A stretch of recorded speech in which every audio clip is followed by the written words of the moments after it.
And that is the sound of a bustling Tufts campus. Spring has sprung. Many students are busy getting ready for their finals, and mental health issues have been increasingly becoming more and more important in today's society. Counseling and mental health services at Tufts offers a variety of services such as short-term therapy, long-term therapy, and group sessions. They play a vital role in pairing up with Ears for Peers. Ears for Peers is a confidential, student-driven support hotline at Tufts University's Medford campus.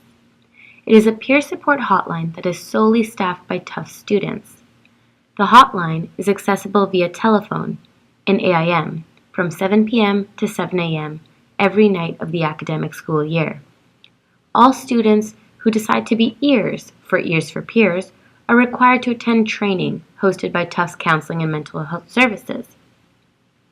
Although this idea seems great in approach and theory, there are some students who feel otherwise. On a warm Saturday afternoon, I sat down with Mara McQuaid, a sophomore at Tufts University. She has utilized Tufts Counseling and Mental Health Services. She had her own approach on the matter. And this is what she had to say. What do you think of Ears to Peers or peer-to-peer counseling? I think it's hard. I think it definitely, I know I've personally had experience with the counseling. I don't know, I think there's definitely a huge gap with, and I've heard from other people as well, there's a huge gap between being a college student and having people who are really separated from that, trying to address those problems. So I think that it's good to have somebody kind of in the same boat, but on the same hand,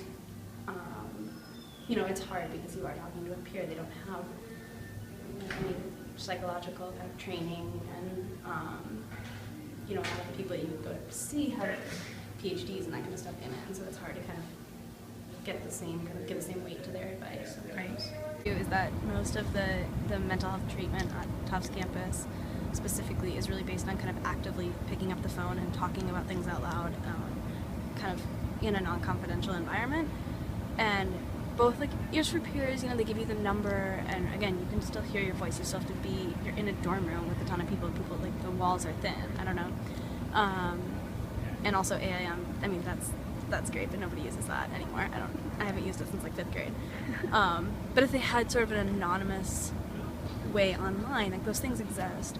And I think it's really bad that the mental health, like the actually counseling center, you can't make an appointment without calling and saying what it's for. I think that's a huge problem. I think you need to be able to submit something online saying, I want an appointment at this time and I'll talk to you when I get there.